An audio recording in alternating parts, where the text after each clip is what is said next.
जिन्होंने अपनी पाइथन की जर्नी मतलब इस बूट कैंप से स्टार्ट की है, तो उनसे मतलब आप कुछ रिव्यू दे दें कि आप how do you see yourself in Python now. मतलब आप क्या समझते हैं कि आपने कितनी इम्प्रूवमेंट आई है पाइथन की।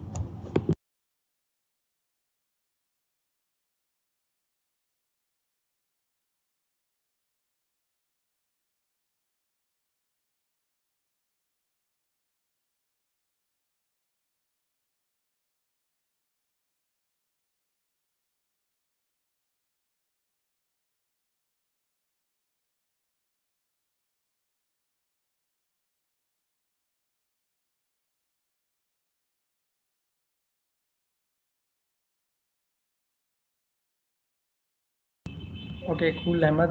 By the way, so we are going to start a session officially now. Hello, Assalamu alaikum. This is Ahmed Talpur once again with you. And after successful sessions on basic and OOP of Python, we now move a step forward. So I welcome today's speaker, Mr. Abdul Jabbar, a software engineering student, to enlighten you with knowledge of data structure and algorithms. Mr. Jabbar is moderating and conducting sessions on iCode Guru about Python and data structure. A speaker has done notebooks on the Kaggle competition by using machine learning algorithms, and moreover, he has participated in hackathons as well, including the Japan Hackathon 2021. So, agenda for today's session is to discuss about introduction, usage, and importance of linked lists, state, queues, and trees. So, without wasting much of our time, I welcome Mr. Jabbar, and you may start now. Thank you. Sir.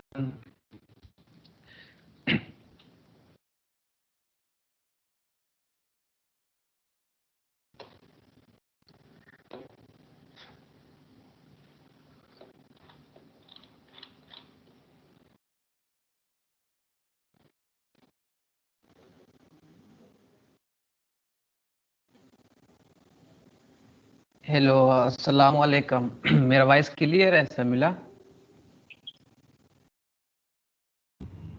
जी जवाहर भाई, आप start करें। उम्मीद है तो सब खुश होंगे। अब आते हैं, बेसिकली आप लोगों ने पहले पढ़ा है ऊप और बेसिक पाइथन। अब यहाँ हम सीखेंगे, आप सॉरी यहाँ सीखेंगे डेटा स्ट्रक्चर एंड एल्गोरिथम्स। अब आते हैं डेटा स्ट्रक्चर एल्गोरिथम क्यों यूज करते हैं, किस लिए यूज करते हैं। अब देखते हैं डेटा स्ट्रक्चर। फर्स्ट इंट्रोडक्शन देखेंगे डेटा स्ट्रक्चर का। फर्स्ट देखेंगे डेटा क्या है, स्ट्रक्चर क्या है, एल्गोरिथम क्या है। उन चीज़ों को थोड़ा डिस्कस करते हैं, फिर आते हैं डेटा स्ट्रक्चर क्या चीज़ है। फिर अब देखा जाए कि डेटा क्या चीज़ है। डेटा जो है हमारे पास रॉ मटेरियल होता है। रॉ कुछ भी मटेरियल हो, जैसे आप डेटा कंबाइन कर रहे हैं, एक एक नाम लिख रहे हैं, जैसे कि हम नाम कॉल कर रहे हैं या नाम स्टोर करते जा रहे हैं, ये हमारे पास एक डेटा हो गया। स्ट्रक्चर क्या चीज होती है कि आप किसी की यानी फॉर्मेशन करें किसी चीज की। फॉर एग्जांपल ये है कि आपको आपके पास जो डेटा है ना, उस डेटा की आप स्ट्रक्चर करें, यानी कोई शेप दे उस डेटा को कि मुझे ना इस डेटा को ये शेप देनी है या ये शेप देनी है। फिर हो गया हमारे पास डेटा भी क्लियर हो गया, स्ट्रक्चर। अब आते हैं एल्गोरिथम।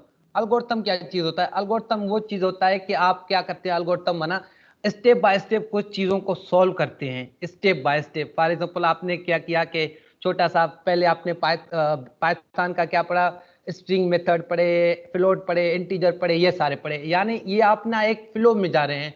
फाइनाइट माना फाइनाइट ये स्टेप्स पर तक जाना है, एल्गोरिथम उसे बोलते हैं। अब आते हैं डेटा स्ट्रक्चर पे।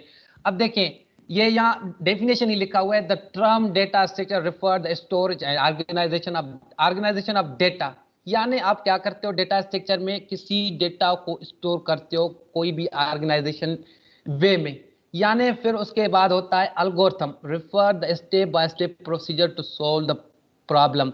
अब आते हैं इस एल्गोरिथम पे। यानी देखा जाए कि एल्गोरिथम क्या चीज है, स्टेप बाय स्टेप कुछ चीज को आप सोल्व कर रहे हैं, उसको हम बोलते हैं एल्गोरिथम।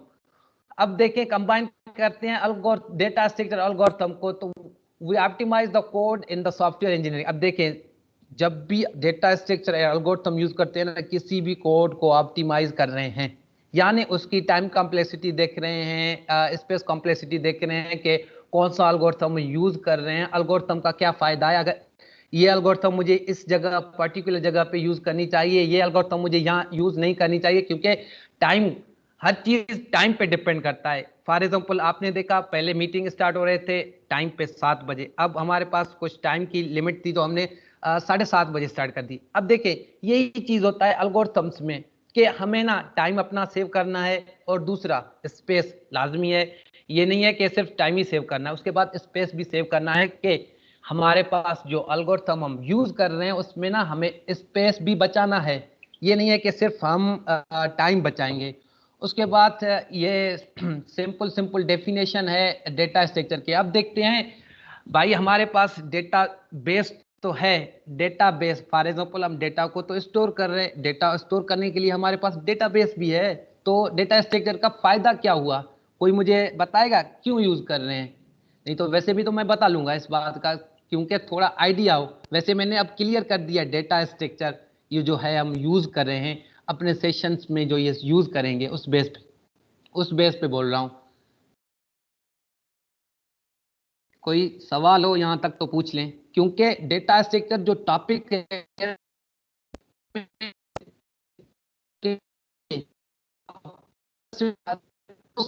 जितने आपको उतनी कॉन्सेप्ट क्लियर है। फॉर एग्जाम्पल ने एक क्वेश्चन पूछा किसी चीज में, फिर दूसरा क्वेश्चन पूछा, तब आपको क्लियर होता जाएगा। यानी डेटा स्ट्रक्चर ऐसी चीज है जितना हो सके सवाल पूछें, क्योंकि ये बेसिक सवाल पे है। इससे इतना कोडिंग भी इसमें डिफिकल्ट नहीं है, सिंपल सा जैसे हम कोई चीज को प्रिंट कर लेते हैं ऐसे ही सिंपल सा कोड यूज कर रहे हैं इसमें। अगर कोई सवाल हो तो पूछ लें, क्योंकि सवाल लाजमी है, ये याद रख लें, क्योंकि डेटा स्ट्रक्चर में जितना सवाल पूछेंगे उतना ही अगर आप चैट में नहीं लिखना चाहते हो तो आप माइक ऑन करके भी सवाल पूछ सकते हो। अब आते हैं दूसरे डेफिनेशन पे जो हम कंप्यूटर साइंस। जी जवाब थोड़ा पेस लो कर, थोड़ा थोड़ा आराम सा ठीक स्टूडेंट्स ठीक अब ठीक ठीक ओके ओके सुमिला ठीक। अब आते हैं दूसरे डेफिनेशन पे, जो हमारे पास एक दूसरा डेफिनेशन है डेटा स्ट्रक्चर का। अब देख लेते हैं इन computer science data structure is a data organization managing and storing format to enable efficient access and modification। अब देखिए हमारे पास क्या चीज़ है डेटा स्ट्रक्चर, क्यों यूज़ करते हैं, थोड़ा हमने डेटा स्ट्रक्चर की जो टर्म्स थे, डेटा था, स्ट्रक्चर हमने क्लियर कर दिए थे। आते हैं फिर दूसरा डेफिनेशन इसका देखते हैं, ऑर्गेनाइज करते हैं किसी चीज़ को, मैनेज करते हैं किसी चीज़ को, स्टोर करते हैं किसी चीज़ को, यानी किसी चीज़ को मॉडिफाई करते हैं, उसे हम बोलते हैं डेटा स्ट्रक्चर। यानी आप किसी चीज़ को ऑर्गेनाइज करें, किसी चीज़ को स्टोर करें, उसी चीज़ को हम डेटा स्ट्रक्चर ही बोल लेते हैं। जितने आप डेफिनेशन को कितना भी कर सकते हो, जस्ट 2 वर्डों में होता है कि आप डेटा स्ट्रक्चर ये है कि आप किसी चीज़ को ऑर्गेनाइज करें, सिंपल वर्डों में। अगर आपको इतने बड़े डेफिनेशन याद नहीं होते हैं तो सिंपल 2 वर्ड वाला के डेटा स्ट्रक्चर यानी किसी चीज़ को किसी यानी शेप के बेस पे ऑर्गेनाइज करना। आपने कोई नाम का शेड्यूल बनाया या नाम का कॉलम बनाया तो उस बेस पे आप नाम को कैसे शेप देंगे, स्टोरेज उसका कैसे करेंगे, उस बेस पे होता है डेटा स्ट्रक्चर यूज करते हैं। अब डेटा स्ट्रक्चर में बहुत सी टाइप हैं, जैसे लिंक लिस्ट हो गया, हमारे पास स्टैक हो गया, क्यू हो गया, ट्री हो गया, और हमारे पास ग्राफ हो गया, वो भी आस्ते आस्ते हम कवर कर लेंगे। अब डेटा अब जाते हैं नीचे। अब हमारे पास क्या होता है कि डेटा स्ट्रक्चर को हमने ना डिवाइड कर दिया कुछ पार्ट्स में, जैसे कि हमने यहाँ 2 पार्ट्स दिखाए हैं या 2 पार्ट्स ही हैं इसमें। Built in data structure, built in data structure जेन में आ रहा है कि कौन से हो सकते हैं।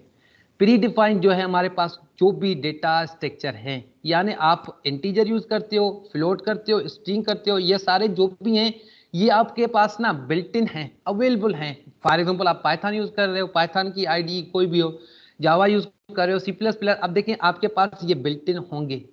अब आते हैं बिल्ट इन। अब बिल्ट इन हमारे पास स्ट्रिंग हो गया, फ्लोट हो गया, लिस्ट हो गया, ये सारे आपके पास सॉरी स्ट्रिंग जो हम इंटीजर बनाते हैं, फ्लोट बनाते हैं, ये सारे हमारे पास क्या होते हैं बिल्ट इन डेटा टाइप। अब ट्रम्स को याद करते जाएं। डेटा स्ट्रक्चर वो चीज़ है, आप थोड़ी थोड़ी जो चीज़ें इसकी ट्रम्स होते हैं ना, वो ट्रम्स आपको क्लियर हो जाएंगे ना, डेटा स्ट्रक्चर इजी है, इतना डिफिकल्ट नहीं है। सभी बोलते हैं ना भाई डेटा स्ट्रक्चर ये है, डेटा स्ट्रक्चर वो है, क्योंकि इतना इजी नहीं है। जिस स्टूडेंट से पूछना वो फेस कर रहा है ना, या डेटा स्ट्रक्चर ना बड़ा डिफिकल्ट है। टीचर से सवाल नहीं पूछते हैं, एक तो क्योंकि आपको कोई कहीं पे समझ नहीं आता है ना, सवाल पूछें, सवाल पूछेंगे आपको क्लियर हो जाएगा कि इस ये वाला चीज क्या कर रहा है। अब आते हैं दूसरा हमारे पास टाइप है, यानी user defined data structure. User defined data structure क्या बनाते हैं? आप फर्स्ट डे और सेकंड डे पे आपने देखा था, मिस्टर तला ने पढ़ाया होगा कि लिस्ट पढ़ाया, डिक्शनरी पढ़ाया, और उसके बाद हमारे पास आ जाते हैं स्टैक होते हैं।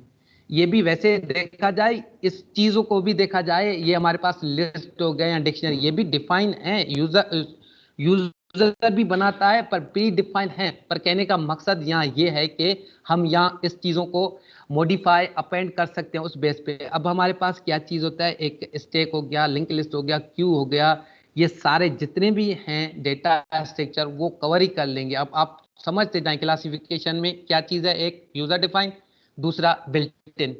ये टर्म्स समझते जाएं तक के क्लियर हो जाए आगे। अब आते हैं दूसरे टर्म्स पे। अब हमारे पास क्या है, कैरेक्टरिस्टिक है। कैरेक्टरिस्टिक क्या होते हैं कि अब हमारे पास क्या होता है कि डेटा स्ट्रक्चर तो हमें कवर कर रहे हैं। डेटा स्ट्रक्चर में क्या चीज है, डेटा स्ट्रक्चर लीनियर स्टोर करता है या नॉन लीनियर है, होमोजीनियस है, हेटरोजीनियस है, क्या चीज है इसमें। अब देख लेते हैं, हमारे पास फर्स्ट कैरेक्टरिस्टिक आता है कि लीनियर। अब देखें लीनियर डेटा स्ट्रक्चर क्या होता है। आप क्या करते हो, किसी चीज को आइटम वाइज उसको ऑर्गेनाइज करते हो, यानी लीनियरली एक सीक्वेंस में आप उसको स्टोर कर रहे हो किसी चीज में। यानी फॉर एग्जांपल आपके पास लिस्ट हो गया या डिक्शनरी हो गया, उसमें क्या करते हो सीक्वेंस में। ये नहीं है कि आपने ना लिस्ट जो बनाया है उस लिस्ट में ना फर्स्ट एलिमेंट नहीं रखेंगे, जस्ट जाएंगे लास्ट एलिमेंट पे। तो बेसिकली लीनियर में ये चीज नहीं होता है। आप क्या करते हो, स्टार्टिंग करते हो फर्स्ट से, यानी आपने फर्स्ट इंडेक्स रखा, उसके बाद सेकंड इंडेक्स आपको रखनी पड़ेगी। ये नहीं है कि आपने ना फर्स्ट इंडेक्स रखा उसके बाद ना डायरेक्ट मैं जंप करूं 5 पे। तो ये हमारे पास लीनियर में नहीं होता है। टर्म्स को क्लियर करते जाएं। फिर उसके बाद हमारे पास आता है नॉन लीनियर। अब देखें नॉन लीनियर क्या होता है कि नॉन लीनियर में क्या होता है, आप क्या करते हो, यानी फॉर एग्जांपल आपने कोई पर्टिकुलर डेटा डाली है, वो एक जगह पे स्टोर हो गया, फिर दूसरा डेटा आपने स्टोर कर दिया, वो दूसरे जगह पे चला गया डायरेक्ट। तो ये हमारे पास ये एक सीक्वेंस में नहीं होता है। सीक्वेंस में जैसे अब हम देखें कि जैसे हमारे पास सीढ़ियां हैं, सीढ़ियां एक स्टेप बाय स्टेप बने हुए हैं, वो हमारे पास एक लीनियर डेटा स्ट्रक्चर हो गया, यानी सीक्वेंस से बना हुआ। ये नहीं है कि सीढ़ियां एक बना हुआ है और 5 बीच में नहीं बने हुए हैं, छिट्टे में जाके छठा बना हुआ है। तो ये ऐसे सीक्वेंस नहीं। अब नॉन लीनियर में हमारे पास क्या होता है कि आपके पास जो ट्री हो गया, ग्राफ हो गया, ये अब हमारे पास नॉन लीनियर डेटा स्ट्रक्चर होते हैं। यानी आप फर्स्ट आपने डाला तो मे बी वो रूट बन जाए, उसके बाद उसकी राइट बने, लेफ्ट बने, उस बेस पे बनेगा जो एल्गोरिथम अप्लाई करेंगे हम। ग्राफ में भी ऐसे होता है कि फॉर एग्जांपल आपने ग्राफ बनाया, उस ग्राफ में कुछ वैल्यू रख दिए, इंडेक्स वर्टेक्स रख दिए, तो अब उस बेस पे वो उस चीजों को नॉन लीनियर स्टोर करेगा। फॉर एग्जांपल मुझे ना 10वें इंडेक्स पे डायरेक्ट 10वें जगह पे स्टोर करना है, उस चीज को ग्राफ में लिंक देना है, यानी नेटवर्क वो बनाना है। अब आते हैं फिर हमारे पास है होमोजीनियस। होमोजीनियस आपको पता है होगा, होमो मीन्स सेम, जो भी है सेम डेटा टाइप है, यानी इंटीजर होगा तो दूसरा भी आप बनाएंगे, जितने भी वेरिएबल वो इंटीजर के ही होंगे। ये नहीं है कि हम इस इंटीजर के वैल्यू में डायरेक्ट हम स्टोर कर दें स्ट्रिंग की वैल्यू।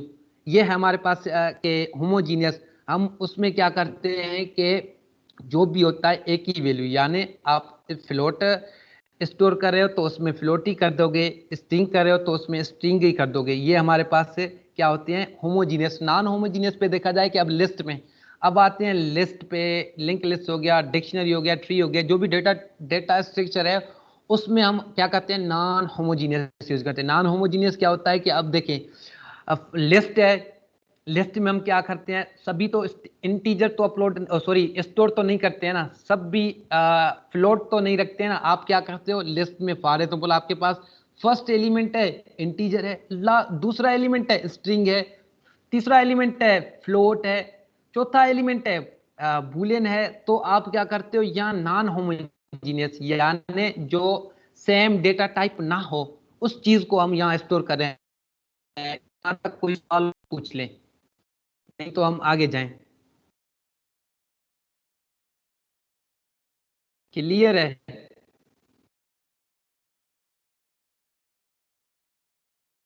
एक भाई का क्वेश्चन है, स्टेक और टेंसर एक ही होते हैं? अब देखें भाई, इसमें ये है कि स्टेक जो है हमारे पास एक दूसरी चीज होता है, टेंसर जो होता है एक दूसरी चीज है। टेंसर क्या करते हैं, हम कोई भी मैट्रिक्स बनाते हैं ना, जब आगे जाएंगे मशीन लर्निंग में जाएंगे ना, वहाँ आपके पास अगर पायटार्च के बेस पे जाते हो तो पायटार्च में टेंसर्स बनते हैं। टेंसर्स कहते हैं बनते हैं, क्या बनता है टेंसर में आपके पास ना, मैट्रिक्स होते हैं, मैट्रिक्स के बेस पे आप टेंसर बनाते हो। अब आते हैं स्टेक पे। अब स्टेक को क्या करता है, अब हमारे पास स्टेक को कोई स्टेप बाय स्टेप किसी चीज को स्टेक कर रहे हैं, वो हमारे पास एक मैट्रिक्स के फॉर्म में नहीं होता है। ये क्वेश्चन क्लियर हो गया है? किसी का कोई क्वेश्चन था ऊपर?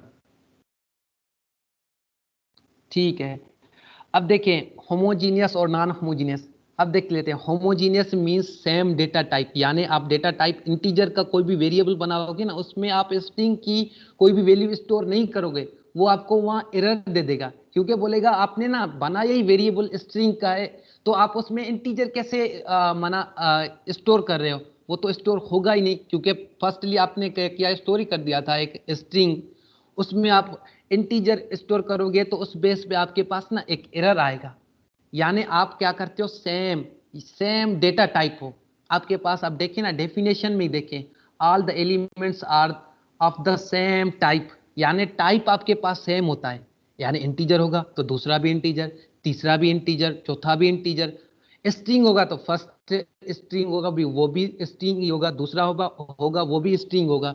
उसके बाद आते हैं नॉन होमोजीनियस पे। अब उसकी उसमें क्या होता है कि आपके पास सेम डेटा नहीं होता है, यानी डेटा टाइप डिफरेंट डिफरेंट आप यूज कर सकते हो। और दूसरी बात, सेम भी डेटा यूज कर सकते हो। फॉर एग्जांपल अब आते हैं लिस्ट पे।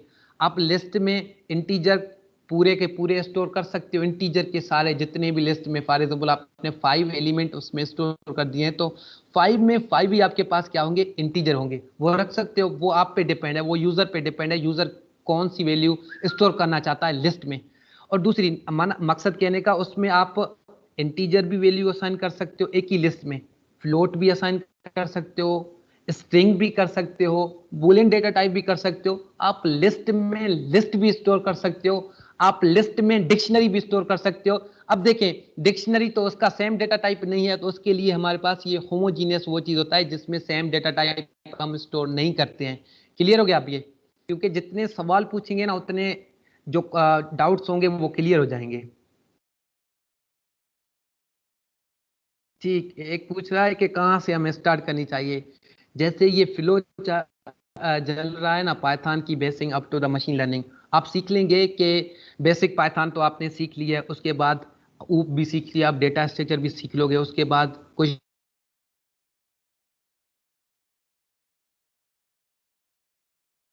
भी आप क्लियर हो जाएंगे। बाद वाले जो भी आएंगे स्पीकर, वो आपको वो भी क्लियर कराएंगे। आप ना बस, आपको थोड़ा लैंग्वेज आनी चाहिए, जो भी हो। जावा में भी ये वैसे मशीन लर्निंग एल्गोरिथम कर सकते हो, उस बेस पे पाइथन में भी कर सकते हो, तो उस बेस पे आपको फ्लो ये रखनी चाहिए, आपको लैंग्वेज कोई भी आनी चाहिए उस बेस पे। मैं ये बोल रहा हूँ कि स्टार्ट आपको वहां से करनी चाहिए थी। ठीक, अब सबको क्लियर है ये जो मैंने यहाँ यहाँ तक पढ़ा है? इसमें किसी का कोई सवाल हो तो पूछ लें, नहीं तो हम आगे जाएं। क्योंकि जब तक आप सवाल नहीं पूछेंगे ना, तब तक आपको जो डाउट्स होंगे ना वो क्लियर नहीं होंगे। क्योंकि बेस ही आपके पास ना सवाल ही बनाता है कुछ जो सवाल है। अब link list linear data type में है या आएगा नहीं? अब देखें, अब मैंने पहले ही आपको बताया कि लिंक लिस्ट, अब लिंक लिस्ट हमारे पास ये लीनियर है, क्योंकि उसमें क्या करते हो कि आप एक सीक्वेंस में स्टोर कर रहे हो। मैं मेमोरी स्टोरेज की बात नहीं कर रहा हूँ, आप मेमोरी स्टोरेज की बात सोच रहे होंगे कि यार ना ये इसकी ना डेटा मेमोरी में दूसरे दूसरे जगह स्टोर होता है। नहीं, अब हम स्टोर करते हैं ना लिस्ट में। लिंक लिस्ट में क्या होता है कि आपके पास फर्स्ट डेटा स्टोर कर दिया, उसके बाद सेकंड रखोगे, फर्स्ट का रेफरेंस दोगे सेकंड को, ऐसे ही आप स्टोर करोगे। अब ऐसे नहीं होता है लिंक लिस्ट में आपने फर्स्ट एलिमेंट रखा और लास्ट जाके रखोगे, ये आपके पास ना एरर देगा। लिंक लिस्ट भी हमारे पास जो होता है लीनियर डेटा टाइप, इसमें कैरेक्टर्स में आता है। और हमारे पास स्टैक भी होता है, लीनियर ही होता है, क्यू भी होता है, लीनियर ही होता है। अब हमारे पास ये है ट्री है, ग्राफ है, हीप है, ट्री हीप है, ये चीज होते हैं ना, ये हमारे पास आते हैं नॉन लीनियर में।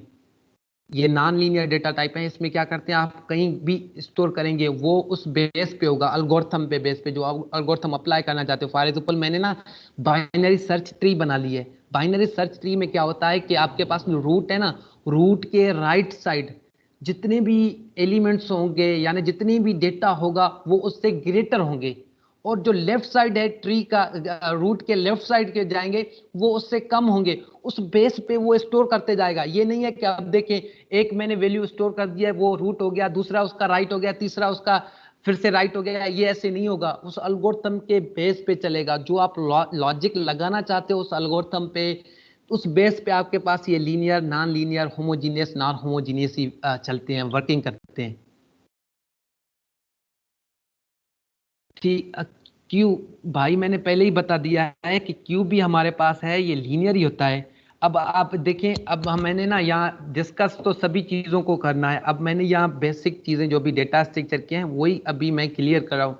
अगले लेक्चर में या इसी लेक्चर में जितना हमने कवर कर लिया है आगे चीज़ों को क्लियर कर लेंगे। सारे चीज़ जितने भी हैं, जितना हमारा एजेंडा है उस एजेंडा के बेस पे हम चलेंगे, सारी चीज़ों को कवर करते जाएंगे। अब चलते हैं आगे। अब एक कोटेशन है कि आप देख सकते हो कि क्या कर सकता है प्रोग्रामर, क्या नहीं कर सकता है।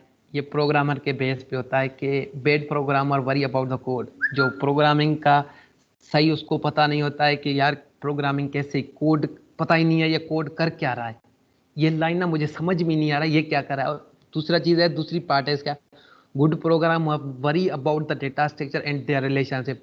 अब जब प्रोग्रामर अच्छा होगा वो सोच लेगा यार मुझे ना डेटा स्ट्रक्चर यूज करनी पड़ेगी, ये रिलेशनशिप यहाँ यूज करनी पड़ेगी, यहाँ मुझे ट्री यूज करनी पड़ेगी, यहाँ मुझे लिंक लिस्ट यूज करनी पड़ेगी। उस बेस पे वो प्रोग्रामर पे बेस पे है कि प्रोग्रामर कैसे यूज करता है उस चीज को। अब चलते हैं आगे। अब आते हैं एल्गोरिथम। एल्गोरिथम का तो इंट्रो थोड़ा दिया था मैंने पहले, अब आते हैं इस चीज पे।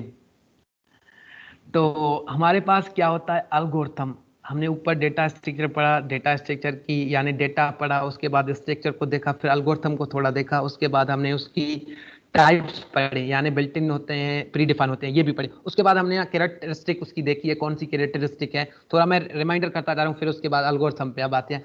अब एल्गोरिथम क्या होता है, हमारे पास क्या है, finite set of instruction her logic.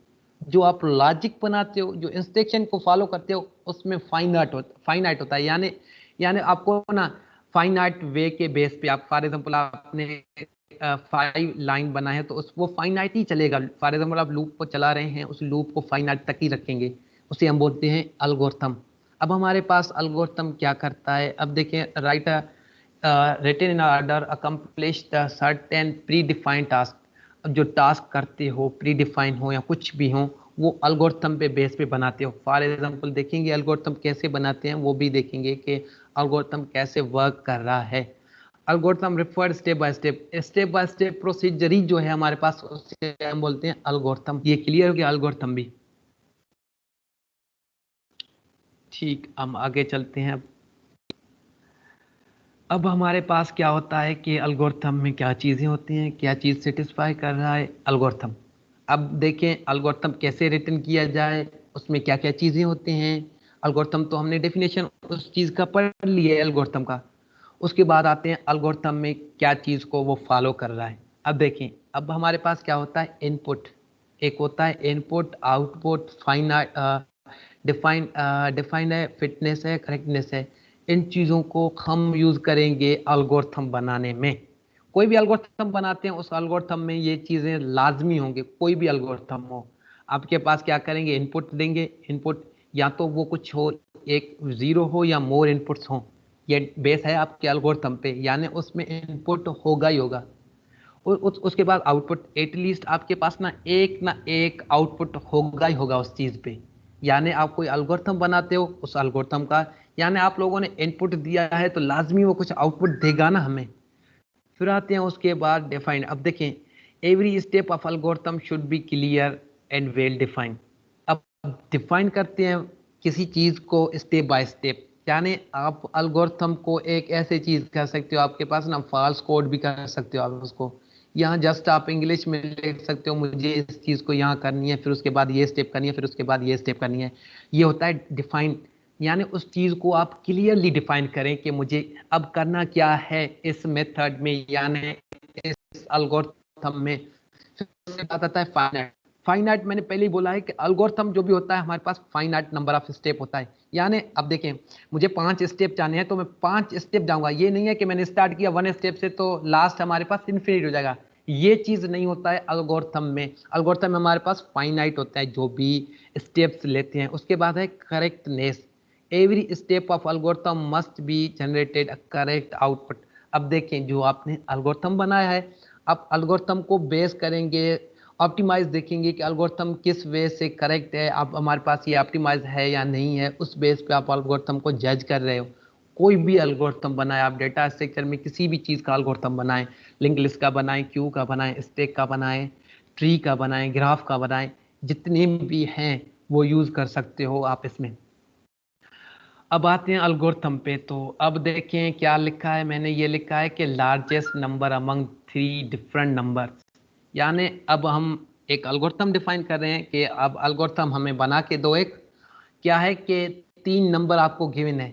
यानी इस जो ऊपर क्वेश्चन है ना, ये वाली क्वेश्चन है, इसमें ये क्लियर है कि आप सॉरी इसमें ये क्लियर है कि आप क्या करते हो, आपके नंबर में क्या कर रहे हो, मुझे ना आप ग्रेटर नंबर चाहिए। मैंने जस्ट आपको इनपुट दिया है 3 नंबर, आप मुझे ना इन 3 नंबरों में से ग्रेटर जो भी होगा वो रिटर्न कर दें। जस्ट एज अ ह्यूमन वही हम देखेंगे तो बोलेंगे भाई ये दूसरा नंबर है, ये तीसरा नंबर है, ये बड़ा है, सबसे बड़ा नंबर ये है। अब देखें, मशीन तो एकदम मशीन है। मशीन पे देखा जाए, कंप्यूटर को देखा जाए कि एकदम है, उसको कुछ चीज का पता ही नहीं है। तो वो कैसे उसे जज करे कि भाई मुझे ना लार्जेस्ट नंबर चाहिए। तो उस बेस पे हम क्या करते हैं, स्टेप बाय स्टेप उसे प्रोसीजर दे रहे हैं। भाई आप पहले ये चेक करें, फिर उसके बाद ये करें, फिर उसके बाद ये स्टेप चलाएं, फिर आप देखें, इस चीज़ों को कंपेयर करें।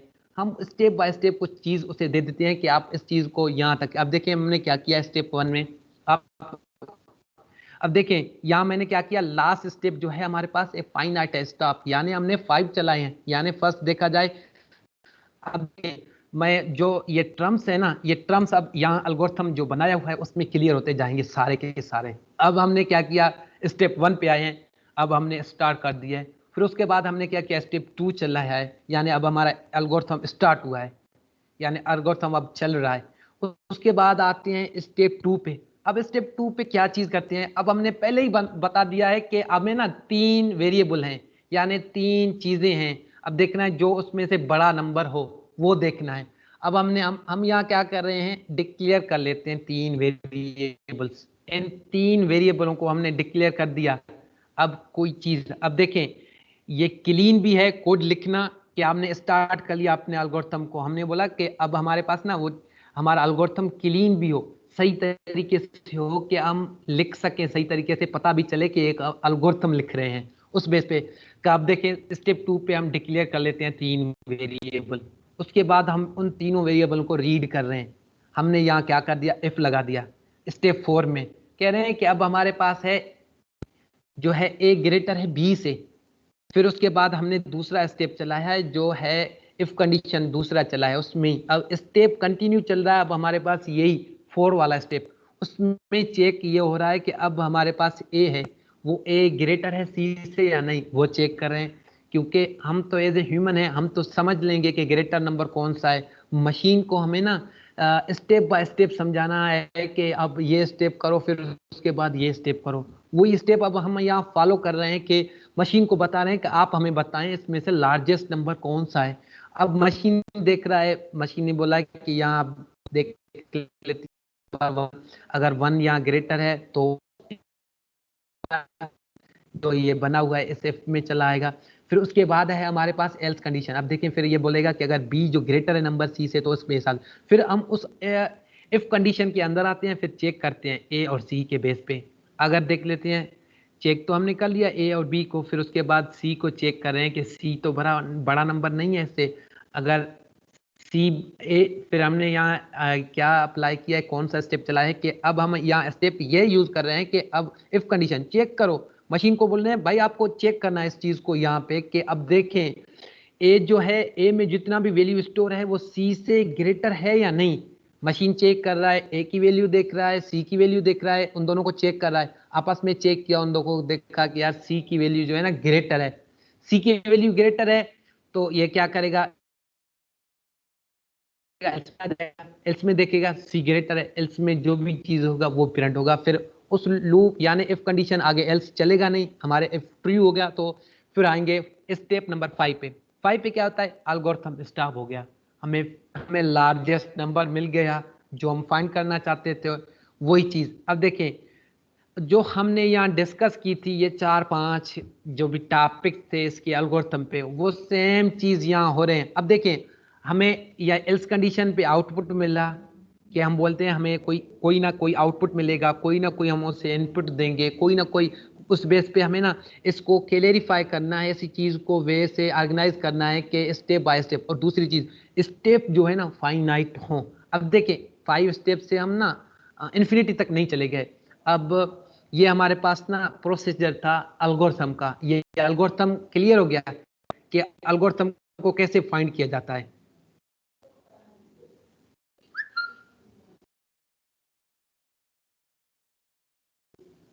ठीक, स्टेक भाई डेटा टाइप जो भी हैं हमारे पास, डेटा स्ट्रक्चर वो सारे पढ़ लेंगे जो एजेंडा में लिखा हुआ है, आपने पहले से ही पढ़ा होगा कि हमें ना क्लियर करने हैं डेटा स्ट्रक्चर की जो बेसिक है वो चीज़ें, स्टैक क्लियर करना है, क्यू क्लियर करना है, ट्री है, ग्राफ है, वो सारे चीज़ें क्लियर कर लेंगे। क्लियर हो गया। अब आते हैं, ये तो हमने एक एल्गोरिथम बना लिया, अब दूसरा एल्गोरिथम देख लेते हैं। अब हमारे पास फैक्टोरियल आ जाता है। तो ऑब्वियसली फैक्टोरियल तो सबने यूज़ किया होगा, जो भी प्रोग्रामर होता है ना रिकर्जन पढ़ लेता है या लूपिंग पढ़ लेता है तो फौरन उसे ना फैक्टोरियल बता देते हैं, आपको ना फैक्टोरियल को ही करना है। अब आते हैं फैक्टोरियल तो हम कर लेते हैं, फैक्टोरियल का एल्गोरिथम कैसे बनाएं, जस्ट हमें कोड पता चल जाता है ये कोड ये चीज़ कर रहा है, पर असल में उस चीज़ का एल्गोरिथम पता नहीं होता है कि बेसिकली इस ये वर्किंग कैसे कर रहा है, ये चीज कैसे काम कर रहा है, इस माना एल्गोरिथम उसका कैसे बना है, स्टेप बाय स्टेप एल्गोरिथम कैसे बनाए इस चीज का। तो अब हम यहाँ क्या करें, एल्गोरिथम बना रहे हैं इस चीज का कि अब हमारे पास फैक्टोरियल होता है, उस एल्गोरिथम के बेस पे बना। अब देखेंगे एल्गोरिथम क्या चीज है, या तो आपके पास आउटपुट भी हो, सॉरी इनपुट हो, उसके बाद आउटपुट हो, आपके पास कोड सही लिखा हुआ हो, साफ लिखा हुआ हो, अगले बंदे को समझ आए कि ये क्या लिखा है, और उसके बाद ना फाइनाइट डेटा हो, और उसके बाद ये स्टेप्स हैं, उस स्टेप को उसी वे से वो फॉलो करता जाएगा। अब देखते हैं, अब स्टेप्स को फॉलो करते से फाइंड कर रहे हैं एक फैक्टोरियल का, फैक्टोरियल कितना हो रहा है। अब देखिए हमने स्टेप 1 में फिर से हमने वही चीज़ की है कि हमने अपना प्रोग्राम स्टार्ट कर लिया है, मशीन ने अपना कैलकुलेशन स्टार्ट कर दी है, मशीन अब फाइंड कर रहा है फैक्टोरियल क्या बनेगा। फॉर एग्जाम्पल हम 3 की फैक्टोरियल देखना चाहते हैं या 4 की फैक्टोरियल देखना चाहते हैं, अब मशीन ने कैलकुलेशन स्टार्ट कर दिया, यानी हमारा प्रोग्राम हमारा एल्गोरिथम स्टार्ट हो गया यहाँ स्टेप 1 पे। अब सेकंड स्टेप पे आते हैं, सेकंड स्टेप पे क्या करता है, वो चेक करता है कि कौन कौन से वेरिएबल हमें चाहिए कि हमें फैक्टोरियल फाइंड करने के लिए। हम बोलते हैं भाई आपके ना एक एन वेरिएबल ले लो, दूसरा फैक्टोरियल ले लो, तीसरा आई वेरिएबल ले लो। अब उसके बेस पे आप उस चीज को चलाओ, ये आपके पास वेरिएबल्स हो गए, उनके बेस पे आपको ये एल्गोरिथम चलाना है कि एल्गोरिथम क्या कह रहा है, एल्गोरिथम में क्या चीज हो रहा है। अब एल्गोरिथम को पता चल गया है, यानी कि मुझे ना 3 वेरिएबल मिले हैं, एक एन वेरिएबल, दूसरा फैक्टोरियल, तीसरा आई वेरिएबल। फोकस हो, क्योंकि एल्गोरिथम पे जितना जितना भी हो सके ना एल्गोरिथम आपको जल्दी जितना भी हो सके, यानी आपको उसकी कॉन्सेप्ट कोड जो होता है ना डेटा से कॉन्सेप्ट, जितने भी डेटा टाइप हैं उनकी कॉन्सेप्ट आपको क्लियर होगा ना, तभी आपको समझ आ जाएगा कि डेटा स्ट्रक्चर एल्गोरिथम क्या चीज है। उम्मीद है कि आप सीखेंगे इस चीज से, बहुत ही सीखेंगे, क्योंकि मैं सिंपल सिंपल चीजों को करता जा रहा हूं और step by step slow slow बताता जा रहा हूं कि क्या क्या चीजें काम कर रहे हैं, क्या क्या चीजें हमें करनी है इस चीज पे। अब हमारे पास हमने ना डिक्लेयर कर दिए वेरिएबल्स, हमारे पास एन वेरिएबल था, फैक्टोरियल इस चीज, और फिर इनिशियलाइज कर देते हैं, यानी हमने जो वेरिएबल बनाए हैं उसको इनिशियलाइज कर देना। भाई मुझे ना फैक्टोरियल 3 की चाहिए या 4 की चाहिए, फॉर एग्जाम्पल मैंने बोला 3 की फैक्टोरियल मुझे चाहिए, तो फर्क ये क्या करेगा, फैक्टोरियल को हम जस्ट कर देंगे और आई को स्टार्ट करेंगे 1 से। अब इनिशियलाइजिंग हमने कर दी, उसके बाद स्टेप 4 पे आते हैं, फिर रीड कर रहे हैं वैल्यू ऑफ एन जो हम फाइंड करना चाहते हैं कि मुझे ना फैक्टोरियल 3 क्या चाहिए। फिर हम क्या कर रहे हैं, हमने स्टार्टिंग तो कर दी है अपने लूप की, यानी अपने प्रोग्राम की, अपने एल्गोरिथम की, स्टेप बाय स्टेप। तो मुझे ये चीज फाइंड करनी है। अब आते हैं 5 स्टेप पे। 5 स्टेप पे क्या हो रहा है कि जो हमारे पास वेरिएबल हमने आई बना लिया, उसको हमने असाइन कर दिया एन की वैल्यू। अब देखें कि एन की वैल्यू अब हमारे पास है, हम बोल रहे हैं 3 क्या फैक्टोरियल चाहिए। अब हमारे पास 3 है, वो स्टोर हो गया आई में। फिर उसके बाद हमने क्या स्टेप चला रहे हैं, अब 5 के स्टेप, सब स्टेप है हमारे पास 5.1 5.2। फिर उसमें क्या होता है, उसी चीज को आई को मल्टीप्लाई कर रहे हैं फैक्टोरियल से। उसके बाद हम उस चीज को स्टोर कर रहे हैं फैक्टोरियल में। फिर उसके बाद आई को इंक्रीमेंट कर रहे हैं, यानी अब आई हमारे पास 2 होगा। फिर से सेम चीज रिपीट होगा। फिर अब हमारे पास आई 2 हो गया, पहले 1 था, तो उस बेस पे अब 3 तक चलेगा, यानी 1 2 3। उस बेस पे वो मल्टीप्लाई उस चीज को करता जाएगा। पिछला नंबर हमारे पास फैक्टोरियल में पड़ा है, उस चीज को फिर जितनी भी होगा वो, अब लूप हमारा जैसे कंप्लीट होगा, टर्मिनेट होगा, फिर उसके बाद स्टेप 6 पे आ जाएंगे फौरन ही, क्योंकि हमारे पास लूप टर्मिनेट हो गया। तो स्टेप 6 पे आ जाएंगे, तो उसमें क्या होता है, डिस्प्ले कर देगा, यानी जितना आपने वैल्यू फाइंड की है कि अब फैक्टोरियल में क्या वैल्यू आया है। अब देखें कि 3 का फैक्टोरियल देखा जाए तो 6। अब हमारे पास जो है 6 डिस्प्ले हो जाएगा। फिर उसके बाद हमारा प्रोग्राम स्टॉप हो गया। अब देखें स्टेप बाय स्टेप हमने क्लियर कर दिया है कि फैक्टोरियल कैसे फाइंड करते हैं, फैक्टोरियल का एल्गोरिथम कैसे बनाते हैं। अब ये जो 7 स्टेप्स हैं ना, ये एल्गोरिथम के स्टेप हैं, ये चलाने हैं। जस्ट आप भी कोड करते जाएं मेरे साथ ही, ताकि आपको क्लियर होता जाए कि अब हमने ये डिस्कस किया फैक्टोरियल वो कैसे काम कर रहा है। ये क्लियर है फैक्टोरियल भी?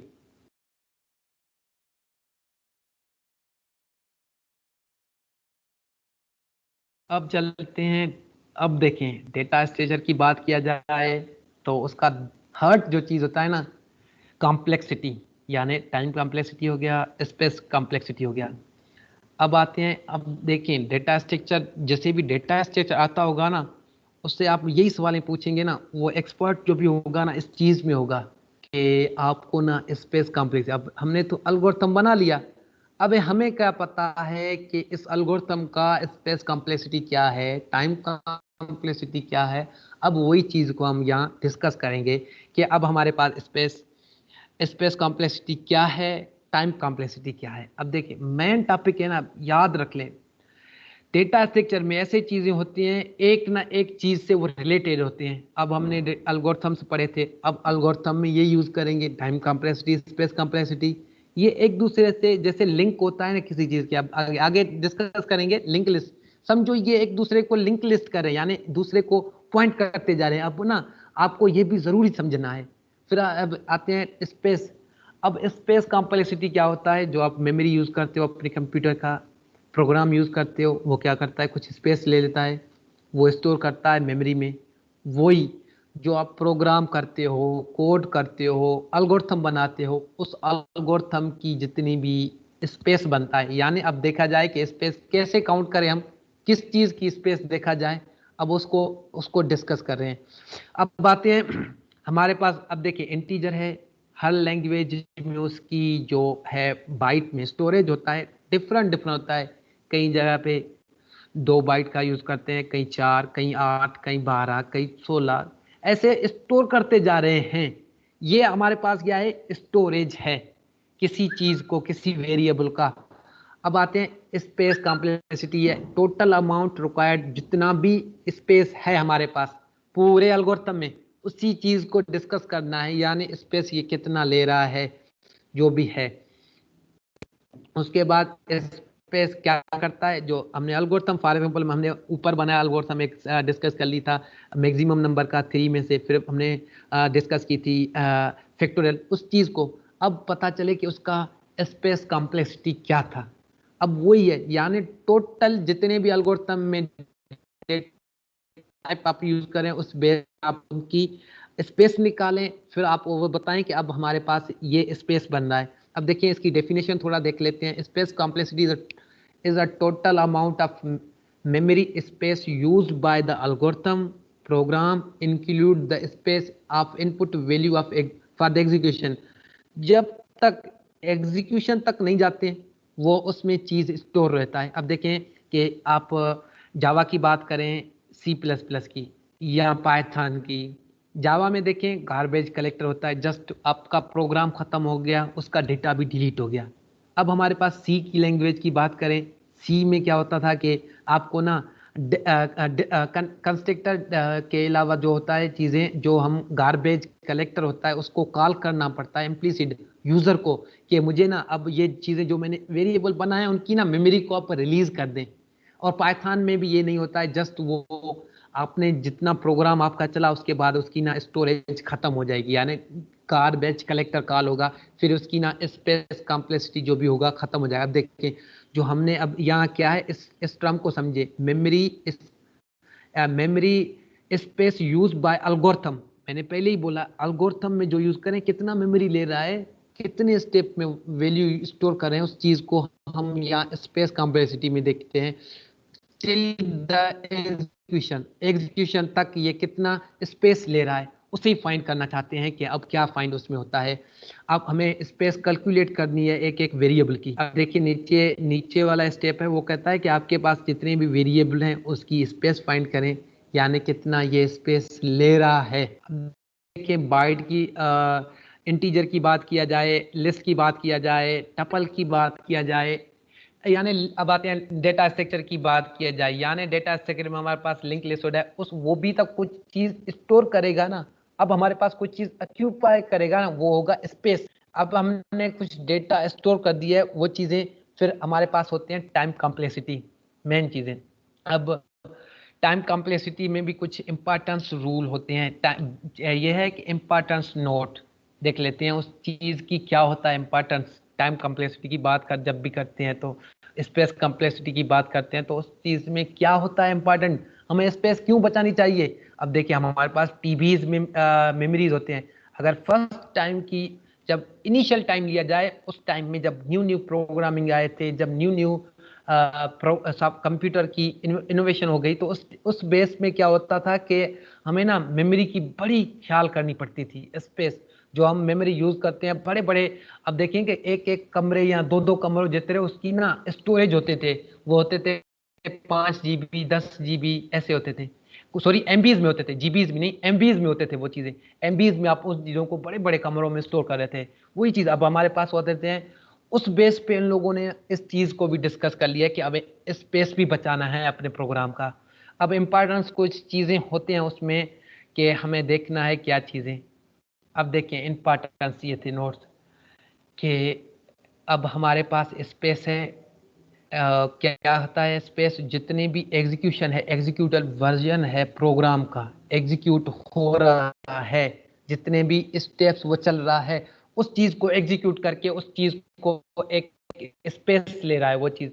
अब उसकी भी किया जाएगा, यानी आप लाइन ऑफ कोड कितना लिखना चाहते हो उसकी भी स्पेस देखा जाता है। फिर है डेटा स्टोरेज, यानी डेटा स्पेस। डेटा स्पेस में आप कोई वेरिएबल करते हो, वेरिएबल में डेटा स्टोर कर दिए, टेम्परेरी वेरिएबल बना रहे हैं या कुछ भी वेरिएबल बना रहे हैं, उसमें कुछ स्टोर करोगे, वो हमारे पास आ जाती हैं डेटा स्पेस में। अब दूसरी चीज होता है इन्वायरमेंट स्पेस। इन्वायरमेंट स्पेस क्या चीज होता है, जो आप क्या करते हो, फंक्शन बना लेते हो, फंक्शन को रन करते हो किसी इन्वायरमेंट में जाते, जैसे कि पाइथन की बात किया जाए तो पाइथन में हम क्या करते हैं, इंटरप्रेटर यूज करते हैं, कंपाइलर यूज करते हैं, क्या चीज यूज करते हैं, जितने जो भी का होते हैं, क्या मना टेक्निक यूज करके हम वो चीज यूज करते हैं। उसके बाद हमारे पास ये इन्वायरमेंट देख लेते हैं। इन्वायरमेंट में क्या चीज होती है कि आप क्या करते हो कि फंक्शन में आपने क्या चीज स्टोर कर दी है, क्या चीज सस्पेंड कर रहे हो, क्या चीज रिज्यूम करना चाहते हो, वो चीजें हमें रिक्वायर होती हैं इसमें इन्वायरमेंट में। ये क्लियर हो गया है, जो 3 टॉपिक्स थे इंपॉर्टेंट थे इस चीज में। जी जी, नमाज का टाइम हो गया है, चलो ब्रेक कर लेते हैं नमाज का। समीउल्लाह, अब जी टाइम हो जब गया आप है नमाज का, टाइम हो गया नमाज का, तो हमें ना ब्रेक लेनी चाहिए 5 या 10 मिनट का नमाज के लिए। ओके गाइस 8:30 पे स्टार्ट करते हैं। आप ठीक, जब आएंगे तो आप एसएमएस कर, सॉरी चैट में ड्रॉप कर देना। ठीक है।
Jabbar bha, we can start now.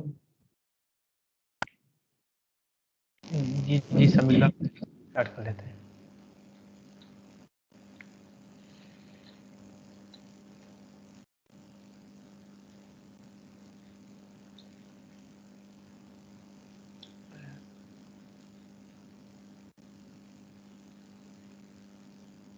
Screen show हो रहा है सही समीला, विजिबल है? Yes, yes, Jabbar, सही है, मैं बता। ठीक है, तो अब उम्मीद है आप सब लोगों ने नमाज पढ़ के आए हैं। तो अब देख लेते हैं, हमने स्पेस कॉम्प्लेक्सिटी जो चीज़ें थी हमने डिस्कस कर लिया। अब आते हैं टाइम पे। टाइम कॉम्प्लेक्सिटी क्या चीज़ होता है कि अब हमारे पास जितनी भी अमाउंट रुका होता है program till the execution complete होने तक जितना भी टाइम लेता है उस चीज़ को हम कैलकुलेट कर रहे हैं कि अब हमारा प्रोग्राम जो है टाइम इतना ले रहा है, यानी टाइम जितना भी ले रहा है। फॉर एग्जाम्पल हमारा एक प्रोग्राम रन करना चाहते हैं, उस वो स्टार्टिंग से लेकर एग्जीक्यूशन तक यानी कंप्लीट तक वो कितना टाइम ले रहा है, उस टाइम को हम कैलकुलेट कर रहे हैं कि उसे हम बोलते हैं टाइम कॉम्प्लेक्सिटी। अब देखें फिर उसके बाद दूसरा एक definition, algorithm that perform the task in the smallest number of operation in the consider the most efficient one is term of the time complexity. Time complexity देखा जाए कि ये बड़ा ही अहम टर्म है जो हम यूज करते हैं अपने एल्गोरिथम में, जो यूज करते हैं अपना एल्गोरिथम, उसमें टाइम कॉम्प्लेक्सिटी यूज करते हैं लाजमी। टाइम कॉम्प्लेक्सिटी देख लेते हैं। अब देखते हैं कुछ एल्गोरिथम है उसकी टाइम कॉम्प्लेक्सिटी है। अब देखें हमारे पास कुछ एल्गोरिथम है, क्विक सॉर्ट है, मर्ज सॉर्ट है, टाइम सॉर्ट है, ये अब हीप सॉर्ट है, बबल सॉर्ट है, जितने भी सॉर्ट एल्गोरिथम है ये एल्गोरिथम है बेसिकली। उनमें कौन सी टाइम टाइम कॉम्प्लेक्सिटी क्या होता है, स्पेस कॉम्प्लेक्सिटी क्या होता है, ये टेबल दिया हुआ है। जस्ट आप थोड़ा देख लें इस चीज़ों को। जैसे कि आप देखें बहुत अक्सर हम बबल सॉर्ट यूज करते हैं, उसकी टाइम कॉम्प्लेक्सिटी हमारे पास होता है। अगर देखें best case, average case, worst case. Best case क्या होता है कि आपके पास ना फॉर एग्जांपल फर्स्ट में ही वो चीज़ सॉर्ट हो जाए, यानी आप बबल सॉर्ट यूज कर रहे हो। एवरेज में क्या होता है, फॉर एग्जाम्पल आप मिडिल एलिमेंट तक जाना है, आपके पास 5 एलिमेंट हैं, पहले 1 एलिमेंट या 2 एलिमेंट थे उसको आपने सॉर्ट कर दिया, यानी उसके पास आपके पास बेस्ट आएगा चीज़। फिर आता है वर्स्ट, यानी आपके पास 100 एलिमेंट्स हो उस चीज़ के, तो आपके पास होगा ओ ऑफ एन स्क्वायर, आपके पास एन स्क्वायर उसकी टाइम कॉम्प्लेक्सिटी आ जाएगा। और स्पेस कॉम्प्लेक्सिटी इस चीज़ का हर टाइम ही होता है ओ ऑफ 1, यानी कांस्टेंट हमारे पास जो होता है कांस्टेंट। और हमारे पास ओ ऑफ ओ ऑफ एन होता है, उसे हम लीनियर बोल लेते हैं, यानी जितना हमारे पास किसी चीज़ का वैल्यू होता है। फॉर एग्जांपल लूप चलाते हैं, उस लूप के बेस पे हमें वो चीज़ भी डिफाइन करना पड़ता है। अब आते हैं, हमने ये डिस्कस कर लिया, उसके बाद है हम देख लेते हैं डेटा स्ट्रक्चर। जो हम डेटा स्ट्रक्चर यूज़ करते हैं उनकी टाइम कॉम्प्लेक्सिटी और स्पेस कॉम्प्लेक्सिटी क्या होता है। अब देखिए हमारे पास क्या होता है, एरे है, स्टैक है, क्यू है, सिंगली लिंक लिस्ट है, डबली लिंक लिस्ट है, हैश टेबल है, बाइनरी सर्च ट्री है, जितने भी ये हमारे पास डेटा स्ट्रक्चर हैं उनके बेस पे हमारे पास क्या होता है टाइम कॉम्प्लेक्सिटी और स्पेस कॉम्प्लेक्सिटी। अब देखिए हमारे पास क्या करते हैं, हम फर्स्ट आएंगे सिंगली लिंक लिस्ट पे। अब देखिए उसकी एक्सेस जो से करते हैं ओ ऑफ एन के बेस पे। अब हम उसके सर्च करते हैं यानी लीनियर बेस पे। अब उसकी इंसर्शन करते हैं ना कांस्टेंट टाइम, यानी फर्स्ट हमने इंसर्ट कर दिया, उसमें इतना टाइम रिक्वायर्ड नहीं होगा। फिर हमारे पास डिलीट है, डिलीट कर रहे हैं उस बेस पे, जो कोई भी चीज़ या नोट डिलीट करना चाहते हैं वो सिंपली जस्ट डिलीट हो जाएगा। ये भी कॉन्सेप्ट क्लियर हो गया कि ये हमारे पास एल्गोरिथम्स हैं, उसकी टाइम कॉम्प्लेक्सिटी है इसमें। फिर आते हैं यूजेज के, अब हम डेटा स्ट्रक्चर को क्यों यूज़ करते हैं। उम्मीद है कि आपने फेसबुक तो यूज़ किया होगा, ऐसा कोई बंदा नहीं होगा जिसने फेसबुक यूज़ नहीं किया है। उसमें क्या होता है कि आपके पास फ्रेंड होते हैं, फ्रेंड ऑफ फ्रेंड होते हैं, म्यूचुअल फ्रेंड होते हैं। ये एक किस्म का डेटा स्ट्रक्चर है जिसमें हम ग्राफ यूज़ करते हैं कि शो कर रहा है कि आपके पास कौन सा फ्रेंड है आपका, और दूसरे फ्रेंड भी हैं इसमें जो उसके फ्रेंड हैं, यानी फ्रेंड ऑफ फ्रेंड आप देख सकते हो उसमें। दूसरा होता है म्यूचुअल फ्रेंड, यानी उसकी फ्रेंड के फ्रेंड, यानी दूसरे दूसरा एक एग्जांपल है उसमें यूजेज है कि यानी आपने पत्तों तो देखे होंगे, ताश तो देखा होगा, डेक ऑफ कार्ड्स। उसमें क्या आता है, आप चीज़ों को अरेंज करते हो एक ऑर्गेनाइज वे में, वो भी यूज है एक हमारे पास एल्गोरिथम की। अब देख रहे हैं उसके बाद हमारे पास डेटा स्ट्रक्चर। अब दूसरा चीज़ है हमारे पास सर्च, आप डिक्शनरी में सर्च करें, किसी भी चीज़ पे सर्च करें, आप मना वे के बेस पे सर्च करेंगे, यानी सर्चिंग जो भी करोगे। फॉर एग्जांपल आप कोई डिक्शनरी में देख लेते हो, फॉर एग्जांपल मैं ना सर्च कर रहा हूँ यूजेज, तो मैं जस्ट ये नहीं देखूंगा कि स्टार्टिंग ए से कर लूंगा, मैं यू में आऊंगा, उसके बाद एस की वैल्यू में एस में आऊंगा, फिर उसके बाद ए में आऊंगा, ऐसे सर्च करूंगा। ये हमारे पास टेक्निक हो जाते हैं, ये सारे हमारे पास यूज होते हैं, जो हम यूज करते हैं और आगे करेंगे। इन सारे एग्जांपल को देखेंगे, डिटेल्स में देखेंगे। हम आगे चलते हैं, ये यूजेज क्लियर होगा उम्मीद है कि। आगे चलते हैं, हमारे पास है एक कोटेशन है, इसको भी लीव कर दें आप। अब हमारे पास है लिंक लिस्ट।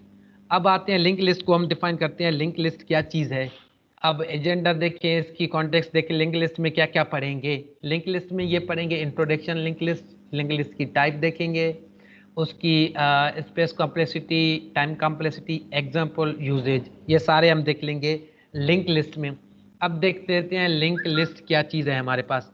लिंक लिस्ट ये चीज़ है कि आपके पास एक नोड है, यानी सीरीज ऑफ नोड कनेक्टेड। वो नोड आपके पास कनेक्टेड होते हैं जिसमें दो वैल्यू होते हैं, एक होता है डेटा पार्ट, दूसरा होता है वैल्यू, यानी आप किसी चीज को, एक चीज को वैल्यू दे रहे हैं और दूसरा वो रेफरेंस कर रहा है, कनेक्टेड अदर नोड, यानी एक दूसरे नोड को है, उस चीज को आप यहाँ डिस्कस करेंगे, जिसे हम बोलते हैं लिंक लिस्ट। लिंक लिस्ट में क्या होता है, एक चीज होता है हेड, दूसरा होता है नल। हेड क्या चीज करता है, हेड पॉइंट कर रहा है फर्स्ट नोड को। आपके पास जो फर्स्ट नोड है उस पॉइंट को हेड हम बोलते हैं। अब हमारे पास वो चीज हेड है। फिर लास्ट क्या होता है, लास्ट नल। नल आपके पास डेटा की जो वैल्यू नहीं है, यानी नेक्स्ट जो भी है नोड वो कनेक्टेड नहीं है, उसे हम बोलते हैं नल। ये क्लियर हो गया है लिंक लिस्ट। अब देख लेते हैं ये लिंक लिस्ट की रिप्रेजेंटेशन, और जो अब मैंने पहले बताया था, अब हमारे पास क्या चीज होता है लिंक लिस्ट में। लिंक लिस्ट फर्स्ट, अब मैंने पहले ही बोला है, इसके पास एक हेड होता है, दूसरा नल, यानी वो नल स्टोर कर रहा है नीचे आखिर में। अब हमारे पास वो नोड था, यानी कनेक्टेड जो नोड है, उस नोड में दो पार्ट्स होते हैं। एक पार्ट होता है डेटा का, दूसरा पार्ट आता है रेफरेंस का। लिंक लिस्ट क्लियर नहीं है, ठीक है मैं समझा। अब देखिए यहाँ से समझिए, ये भी डेफिनेशन है समझो एक लिंक लिस्ट का। तो अब हमारे पास क्या होता है, लिंक लिस्ट में नोड्स होते हैं। नोड क्या हुए होते हैं, वो आपस में कनेक्टेड होते हैं एक दूसरे से, वो रेफरेंस ले रहे हैं एक दूसरे के। फॉर एग्जांपल यहाँ ये फर्स्ट नोड है, ये रेफरेंस ले रहा है सेकंड नोड का, फिर ये सेकंड वाला रेफरेंस ले रहा है थर्ड का, थर्ड क्या कर रहा है नल, यानी उसके बाद कोई एलिमेंट ही नहीं है। ये बेसिकली हमारे पास कॉन्सेप्ट है लिंक लिस्ट का, कि लिंक लिस्ट को ऐसे यूज करते हैं कि नोड के शेप में। अब देखते हैं नोड क्या चीज है। लिंक लिस्ट के नोड को तो यानी वो नोड बाय नोड कनेक्टेड होते हैं। अब आते हैं नोड पे। नोड क्या चीज है, नोड में दो टाइप के डेटा होते हैं। एक होता है डेटा होता है, यानी जो डेटा आप स्टोर करते हो, दूसरा होता है नेक्स्ट, यानी रेफरेंस वैल्यू, दूसरे चीज को पॉइंट कर रहा है, वो रेफरेंस कर रहा है। अब दूसरा यहाँ एक एग्जांपल देखें, ये स्टार्टिंग पॉइंट है हमारे पास 100। अब हमने क्या कर दिया, इसकी रेफरेंस पॉइंट, यानी ये जो स्टार्ट, यानी हमारे पास ये हेड है, हेड किस चीज को रेफरेंस पॉइंट कर रहा है, इस 100 को।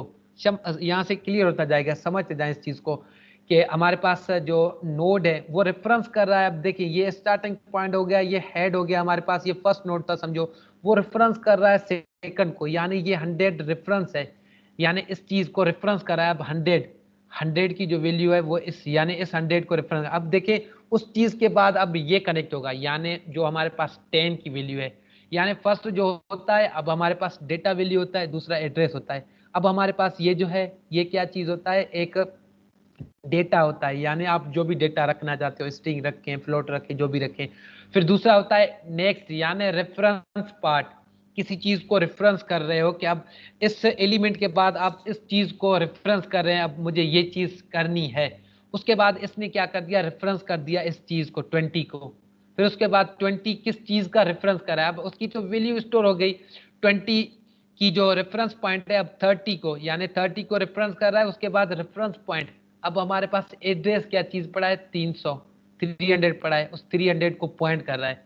उसके बाद हम क्या करें, 400 अब आता है। 400 हमारे पास रेफरेंस है नेक्स्ट नोड का, जो नेक्स्ट नोड को हम इंसर्ट कर रहे हैं अपने लिंक लिस्ट में, वो उस चीज को पॉइंट कर रहा है। उसके बाद है हमारे पास एक्स, यानी नल। अब इसके बाद कुछ चीज है ही नहीं, नल पड़ा है।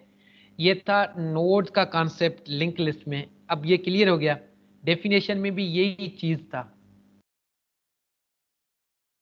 ठीक समझ आ गया? आप लिंक लिस्ट बेसिकली कैसे वर्क कर रहा है, यानी नोट्स बना रहे हैं किस चीज पे। ठीक, अगर क्लियर है तो आगे चल लेते हैं। आगे हमारे पास होता है टाइप, यानी हमने तो लिंक लिस्ट पढ़ ली है। नोट्स होते हैं, नोट्स आपस में कनेक्टेड होते हैं। अब उसके बाद हमारे पास आ जाते हैं टाइप। 3 टाइप होते हैं, singly link list, doubly link list, circular link list. Singly क्या करता है, सिंगल, यानी आपके पास जो चीजें हैं, आगे नीचे इन चीजों को डिस्कस करेंगे एक एक को। अब हमारे पास सिंगली लिंक, अब हम डिस्कस करेंगे सिंगली लिंक लिस्ट। अब हमारे पास सिंगली लिंक लिस्ट क्या चीज होता है कि जो वही नोड वो एक ही बार, यानी आपके पास जो रेफरेंस पॉइंट है वो एक ही होगा नेक्स्ट, यानी एक ही पॉइंट होगा, यानी सिंगल सिंगल चीज को वो यानी पॉइंट करता जा रहा है। डेटा भी आपके पास, डेटा तो स्टोर ऑब्वियसली सिंगली करोगे। फिर हमारे पास सिंगली लिंक लिस्ट में आप डेटा को रिप्रेजेंट कर गए हो एक डेटा पार्ट में। फिर नेक्स्ट पार्ट क्या करता है, दूसरे नोड को रिप्रेजेंट कर रहा है। आपके पास ना इस डेटा के बाद ये वाली नोड आनी चाहिए, अब मैं इस चीज को रेफरेंस कर रहा हूँ, वो रेफरेंस करता जा रहा है वो नोड चीजें। फिर ऐसे ही चीजें कर रहा है। अब देखिए हमारे पास ये नेक्स्ट है एक ही टाइम बना। नेक्स्ट क्या करता है, सिंगल टाइम, यानी ये बैक ट्रैक नहीं रख सकता है। उसके बाद आते हैं हमारे पास एक है डबली link list. Doubly link list में क्या करता है, वो चीज चेक करता है कि मुझसे आगे क्या चीज पड़ा है और मेरे बाद में क्या चीज पड़ा है, यानी नेक्स्ट भी कर लेता है, प्रीवियस भी देख लेता है। प्रीवियस क्या चीज पड़ा है, नेक्स्ट किस चीज का रेफरेंस ले रहा है। ये हमारे पास दो टाइप, इसके इसमें अब 3 कैटेगरी होते हैं इस नोड। क्या आता है, previous node, previous type.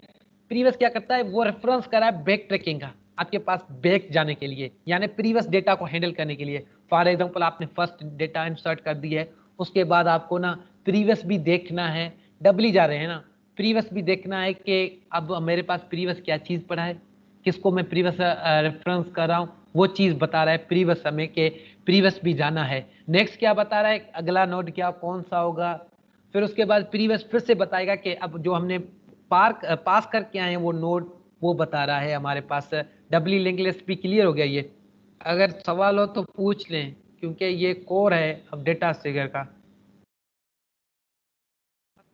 Circular, नाम से ही देखिए, वो डबली था, वो सिंगली था, अब आते हैं सर्कुलर, यानी आपके पास जो भी लिंक लिस्ट बनाओगे एक सर्किल के वे से।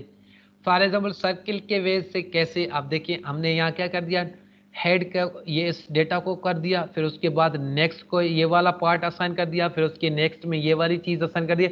फिर अब देखिए हमारे पास लास्ट हमने ये क्या कर दिया, सिंगल बना रहे हैं सर्कुलर, यानी एक सर्किल के शेप में। फिर हमने क्या कर दिया, लास्ट वाली चीज को नोटेट कर दिया है फर्स्ट वाले, यानी हेड वाले चीज को, अब हमारे पास है नल नहीं है कोई भी चीज, ये सर्कुलर में चलता जाएगा चलता जाएगा चलता जाएगा। यानी फर्स्ट टाइम चला, फिर दूसरी बार, फिर एंड पॉइंट आया, फिर से स्टार्ट होगा वो हेड से लेके, क्योंकि वो रेफरेंस हेड की पॉइंट को कर रहा है। ये अब हमारे पास था singly sorry circular link list. आगे चल लेते हैं, यहां तक तो कोई सवाल नहीं है, अगर सवाल है तो पूछ ले। अब आते हैं इस चीज को क्यों यूज कर, किस चीज के लिए यूज करते हैं लिंक लिस्ट को हम। अब देखिए लिंक लिस्ट, आप लोगों ने ऑडियो प्लेयर तो यूज किया होगा ऑडियो गाने सुनने के लिए, वही चीज। सॉरी ठीक है, कोई क्वेश्चन नहीं है तो हम देख लेते हैं। यूज यहाँ भी यही एग्जांपल दिए हुए हैं, यूजेज दिए हुए हैं, आपने यूज कैसे करना है लिंक लिस्ट को। आपने ऑडियो प्लेयर तो देख लिया होगा, ऑडियो प्लेयर में क्या होता है, सॉन्ग सुनते हो, सॉन्ग में बटन होता है, रिपीटिंग वाला बटन होता है, बटन होते हैं उसमें। अब नेक्स्ट जो कर रहे हो बटन को, तो वो क्या कर रहा है, उस चीज को पॉइंट कर रहा है नेक्स्ट वाले सॉन्ग को, यानी अब ये सॉन्ग मैंने सुन लिया, अब ये जो आएगा नेक्स्ट वाला सॉन्ग आ गया, उसको वो पॉइंट करे। प्रीवियस क्या करता है, सुननी है उसके पहले कौन सी सॉन्ग सुनी है। ये एक बड़ी बड़ी जो यूजेज है, एडवांटेज समझ लो, यूजेज समझो, एप्लीकेशन समझो, ये है ऑडियो प्ले का। और सारे भी हैं इसमें, आप इसके बेस पे मेमोरी एलोकेशन कर सकते हो। मेमोरी एलोकेशन क्या होता है, हमारे पास सेगमेंट्स होते हैं, पार्ट्स होते हैं, उनके बेस पे अब क्या करता है, ये यूज करता है कि आपके पास है ये चीज यूज करनी है, उसके बाद ये पार्ट में मेमोरी अलोकेट करनी है, डिलीट करनी है इस चीज पे। और सारे लाइफ साइकिल हमारे पास ऑपरेटिंग सिस्टम का आ जाता है उस चीज में। ऑडियो प्लेयर का जो मैंने पहले ही बता दिया, वो डबली लिंक लिस्ट करके यूज कर सकते हो।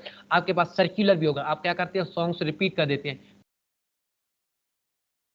एक होता है वो फर्स्ट वाला सॉन्ग, सेकंड वाला, लास्ट वाला फर्स्ट वाले को ही कर रहा है। ये यूजेज क्लियर है इसमें? अगर किसी का कोई सवाल हो तो पूछ लें। ये हमने यूजेज भी देख ली है लिंक लिस्ट का। उसके बाद हमारे पास आ जाता है स्टेक। स्टेक को कवर करके उसके ना कोड पे चले जाएंगे, जो हमारे पास कोड है, लिंक लिस्ट का कोड कैसे यूज करते हैं। अब आते हैं स्टेक। अब देखा जाए कि कोई पूछ रहा था कि स्टेक कैसे काम कर रहा था, ऊपर कोई किसी का सवाल था। अब देखिए स्टेक जो हमारे पास होता है, यानी लास्ट इन फर्स्ट आउट, या दूसरी पार्ट होता है फर्स्ट इन लास्ट आउट। ये हमारे पास है लिंक लिस्ट, यानी आप किसी चीज को लीनियर डेटा टाइप, अब हमने पहले ही पढ़ लिया था, stack is a linear data structure that store items in the last in first out, यानी लीफो और फीफो, यानी ये first in last out. Same manner है, क्यू में भी ऐसे यूज होता है, क्यू में थोड़ा डिफरेंट सिंटेक्स है। फिर स्टेक में ऐसी चीज, यानी जैसे आप क्या करते हो, चेयर्स के ऊपर चेयर रखते हो, ये सिंटेक्स हमारे पास बनता है स्टेक का। यानी आपने एक चेयर रखा, उसके ऊपर दूसरा चेयर रख लिया, आप अब उठाएंगे तो फर्स्ट वाला तो नहीं उठा पाएंगे ना, क्या करेंगे, वो फर्स्ट वाले जो आपने ऊपर ऊपर रखा उसी चीज को बाहर फिर निकालेंगे। यानी फर्स्ट आपने स्टोर कर दिया, सेकंड स्टोर कर दिया, यानी जो आप स्टोर कर रहे हो लास्ट वाला वही एलिमेंट आप पिक कर रहे हो, उसी चीज को आप उठा रहे हो वहां से। अब इस एग्जांपल देख लेते हैं इसमें क्या क्या चीजें फंक्शंस होते हैं इसमें। अब हमारे पास स्टैक में फंक्शंस होते हैं, एम्प्टी, साइज हो गया, टॉप हो गया, पुश हो गया, पॉप हो गया।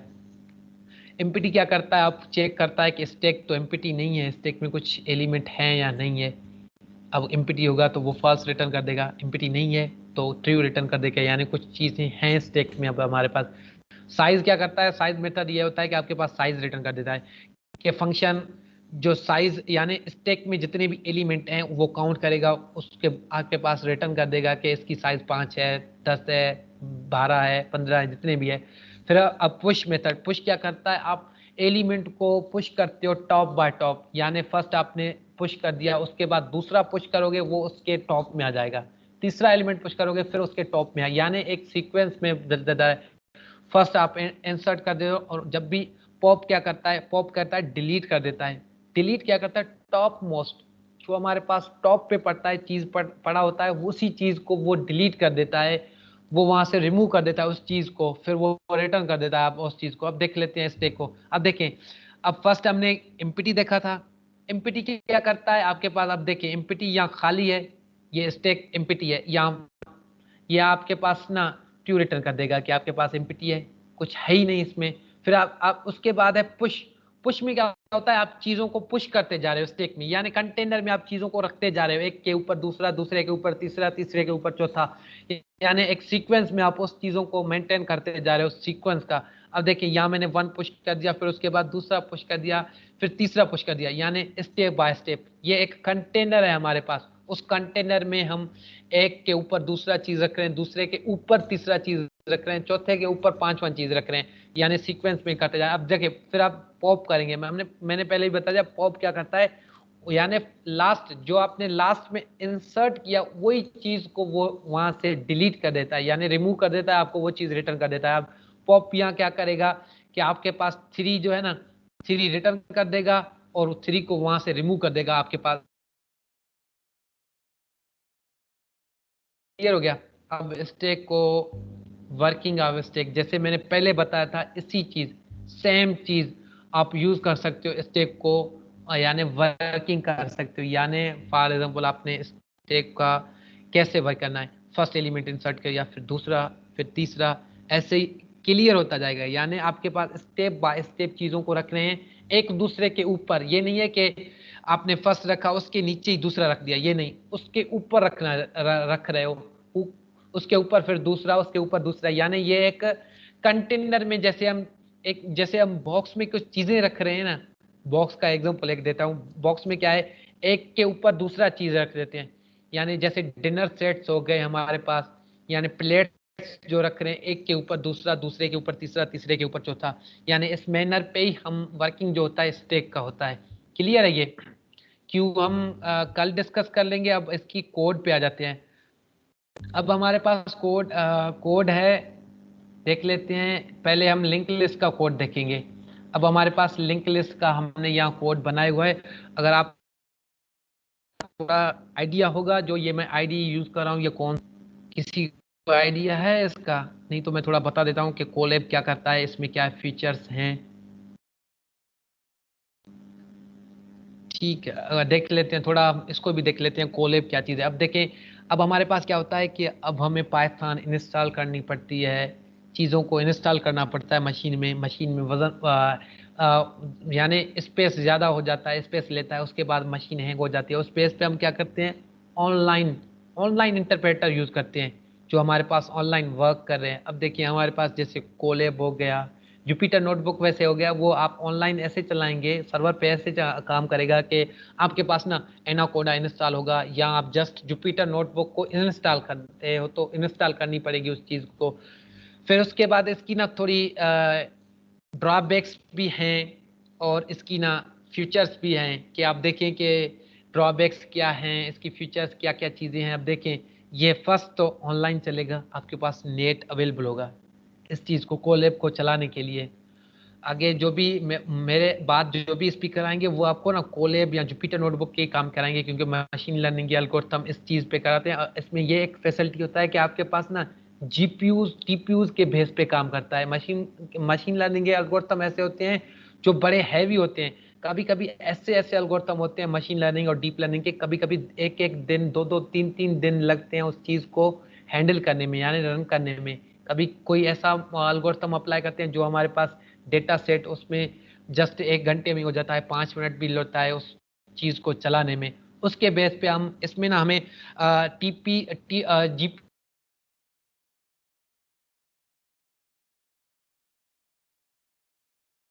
में ये है कि आप जितने भी लाइब्रेरीज हैं, प्री डिफाइंड लाइब्रेरीज हैं पाइथन में, आप इसमें आपको इंस्टॉल नहीं करने पड़ेंगे। उसमें आपको हमारे पास जो चीज़ें थे, जैसे हमने यूएल स्टूडियो यूज़ किया था, उसमें आपको चीज़ों को इंस्टॉल करनी पड़ेगी कमांड प्रॉम्प्ट पे, फिर उसके बाद वो चीज़ों को आप एक्सेस कर सकते हो। अब यहाँ क्या करेंगे, जो भी चीज़ यूज़ करें, यानी आप जस्ट इंपोर्ट कर देंगे उस चीज़ को, वो चीज़ इंपोर्ट होगी। ये क्लाउड से, यानी गूगल क्लाउड से आएंगे। ये गूगल क्लाउड में पहले से अवेलेबल हैं, स्टोरेज ये इंस्टॉल किए हुए हैं, वो फैसिलिटी इसमें होंगे। और दूसरी बात, आपके पास नेट होनी चाहिए।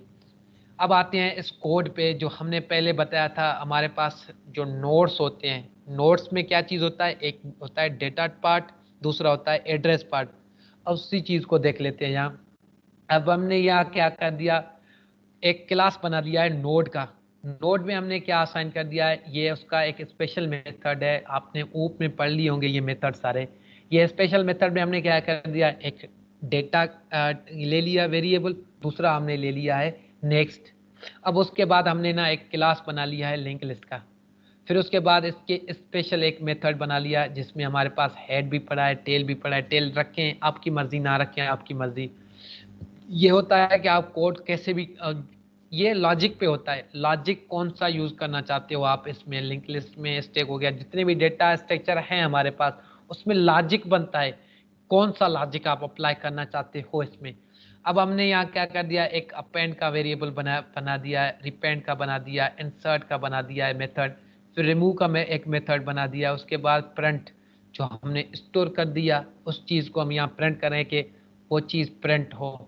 फिर उसके बाद दूसरा भी ऐसे ही प्रिंट बना लिया, जस्ट एक एक लाइन में प्रिंट का बना दिया। फिर उसके बाद सर्च मेथड, कि अब हमारे पास कोई चीज़ को सर्च करनी चाहिए कि लिंक लिस्ट में से क्या चीज़ पड़ा है, वो चीज़ को फाइंड करने में। अब आते हैं इस चीज़ को एक एक मेथड को डिस्कस कर दें। अब हमारे पास आता है अपेंड। बेसिकली अपेंड क्या करता है, आपके पास किस चीज़ को स्टोर करता है, यानी आप लिस्ट में डेटा को स्टोर कर रहे हो या दूसरे कोई डेटा स्ट्रक्चर है उसमें चीज़ों को स्टोर कर रहे हो, वो क्या करता है, जस्ट उस चीज़ को अपेंड करता जा रहा है, यानी उस चीज़ में स्टोर करता जा रहा है। अब उसकी लॉजिक देखें, एल्गोरिथम देखें, कौन सा एल्गोरिथम हम यूज़ कर रहे हैं, कैसे यूज़ कर रहे हैं, अब देख लेते हैं उस चीज़ को। फिर हमने क्या कर दिया, एक न्यू नोड का वेरिएबल ले लिया और नोड यानी अब हमारे पास ये नोड का जो क्लास है हमने ऊपर बनाया है, इसको हमने यहाँ इनिशियलाइज कर दिया इस चीज को। फिर हमने उसमें डेटा पास कर दिया। अब ये डेटा इस डेटा में स्टोर हो गया। अब हम फर्स्ट नोड की देख लेते हैं। अब हमने यहाँ समझो एक नोड अपेंड कर दिया है 10। अब हमारे पास 10 स्टोर हो गया इस चीज में। फिर ये क्या कर रहा है 10 रिफर्स करेगा नेक्स्ट, यानी अब नेक्स्ट वैल्यू 10 में फर्स्ट टाइम क्या होगा कि नल, यानी अब हमने ना फर्स्ट हमने ये स्टोर कर दिया है एक वैल्यू, यानी अपेंड कर दिया एक ही चीज। अब हमारे पास इस 10 के बाद जो भी चीज होगा वो नल होगा, यानी जो उसका नल वैल्यू होगा नेक्स्ट रेफरेंस करेगा नल को, क्योंकि हमने अभी तक अपेंड नहीं की है दूसरी चीज। फिर आते हैं इस लाइन पे, फिर हमने दूसरी चीज अपेंड कर दिया इसमें दूसरी चीज क्या कर रहे हैं हम 5 अपेंड कर रहे हैं। अब क्या कर रहा है 10 का जो रेफरेंस है अब 5 पे चला जा रहा है, यानी 10 जो रेफर कर रहा है 5 को, यानी एक लिंक बन रहा है। जैसे 10 के डब्बे होते हैं, एक डब्बे दूसरे में कनेक्ट होता है, ऐसे ही ये एक दूसरे को पॉइंट करेंगे, एक दूसरे के यानी रेफरेंस लेंगे। यानी अब 10 को रेफरेंस चला जाएगा 5 का। अब ना 10 करेगा मेरे बाद जो भी एलिमेंट आएगा वो होगा 5, यानी वो चीज उसमें स्टोर होगा। अब 5 को देखा जाए 5 का नेक्स्ट वैल्यू होगा नल, क्योंकि 5 के आगे कोई चीज अभी तक हमने इंसर्ट नहीं की है। फिर आते हैं 6, फिर उसके बाद हमारे पास होता है 6 एलिमेंट, उसके बाद हमने स्टोर कर दिया 6। अब 5 क्या कर रहा है रेफर कर रहा है 6 को, जो हमारे पास 6 एलिमेंट है 6 नंबर, उस चीज को रेफर कर रहा है। फिर उसके बाद नल की वैल्यू देख। अब हमारे पास जो नेक्स्ट वैल्यू है इस 6 में वो क्या चीज है कि अब हमारे पास वहां नल पड़ा है, यानी इसके बाद वाला जो चीज है नल है, क्योंकि हमने अभी तक दूसरा चीज इंसर्ट किया ही नहीं है। फिर आते हैं हमने दूसरा एक और एलिमेंट इंसर्ट किया 5। ये ऐसे ही एक दूसरे को अपेंड करते जाएंगे, यानी एक दूसरे के वैल्यू को स्टोर करते जाएंगे, एक दूसरे के वैल्यू को स्टोर करते जाएंगे। यानी 5 के बाद 10 के बाद 5, 5 के बाद 6, ऐसे ही वैल्यू को स्टोर करेंगे। आपके हाँ इंसर्ट के बाद क्या होता है, इंसर्ट में मैंने एक लॉजिक लगाई है। इंसर्ट में मैं क्या कर रहा हूँ, अपेंड में मैं जस्ट क्या कर दिया एक दूसरे के बाद अपेंड कर दिया है। अब हमारे पास इंसर्ट में क्या होता है कि मैं बोला हूँ आपको इस इंडेक्स पे चीजों को इंसर्ट करना है। फर्स्ट इंडेक्स पे आप ये चीज इंसर्ट कर दें, 10 इंडेक्स पे ये चीज कर दें, ये चीज होता है कि आप इंसर्ट कर सकते हो ऐसे भी, यानी लॉजिक कौन सा भी लगा सकते हो। अब इंसर्ट करने का 2-3 वे होते हैं, यानी आप 5 के बाद भी इंसर्ट कर सकते हो, 10 के बाद भी इंसर्ट कर सकते हो, यानी जो भी वैल्यू पे इंसर्ट करना चाहते हो वो वैल्यू वहां इंसर्ट होगा, वो वैल्यू वहां इंसर्ट होगा। ये इंसर्ट मेथड ये हमारे पास ये हमने लॉजिक अप्लाई किया। अब बोलते हैं हमारे पास जो है वैल्यू 2 इंडेक्स पे हम हमारे पास क्या करें कि 99 स्टोर कर दें। फिर हमने क्या कर दिया 33। अब हमारे पास 33 तो नहीं है ना, ये क्या करेगा यानी लास्ट एलिमेंट लास्ट पे चला जाएगा, लास्ट पे देखेगा कि अब हमारे पास लास्ट पे क्या चीज पड़ा है, फिर उसके बेस पे वो चीज को रेफर करेगा, उस इंडेक्स पे उस चीज को स्टोर कर देगा। फिर है रिमूव, जैसे कि मैंने पहले बताया चीज़ों को रिमूव कर सकते हो कहाँ, कोई भी वैल्यू वहाँ से। फिर हमने यहाँ डेटा प्रिंट करें, जो भी चीज़ आप प्रिंट कर सकते हो। अब मैं इसको रन कर लेता हूँ, देख लेते हैं यही आउटपुट देता है या नहीं। हम कुछ और चीज़ों को भी ऐड कर रहे हैं, इसमें कर लेते हैं। यहाँ तक अगर किसी का कोई सवाल हो तो पूछ लें।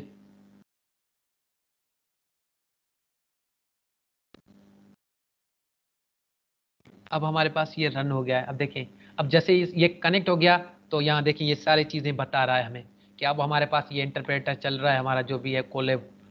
गूगल पे सर्च करेंगे कोलैब अवेलेबल होगा। जस्ट आपके पास ना गूगल अकाउंट हो यानी जीमेल हो, जीमेल के साथ ये लॉगिन होता है। फिर हमने यहाँ कॉल किया है प्रिंट वन मेथड हमने यहाँ बनाया था कि अब देखें कि कौन से एलिमेंट हमने स्टोर कर दिए हैं अपने लिंक लिस्ट में, वो चीज़ों को प्रिंट कर दें। सॉरी प्रिंट ये वाली है जो प्रिंट कर दे वो चीज़ों को। फिर उसके बाद हमारे पास लेंथ आ जाता है, लेंथ देखने के लिए कि कितने वैल्यू हमने इंसर्ट कर दिए हैं हमारे पास लिंक लिस्ट में। ये कॉन्सेप्ट क्लियर है लिंक लिस्ट का?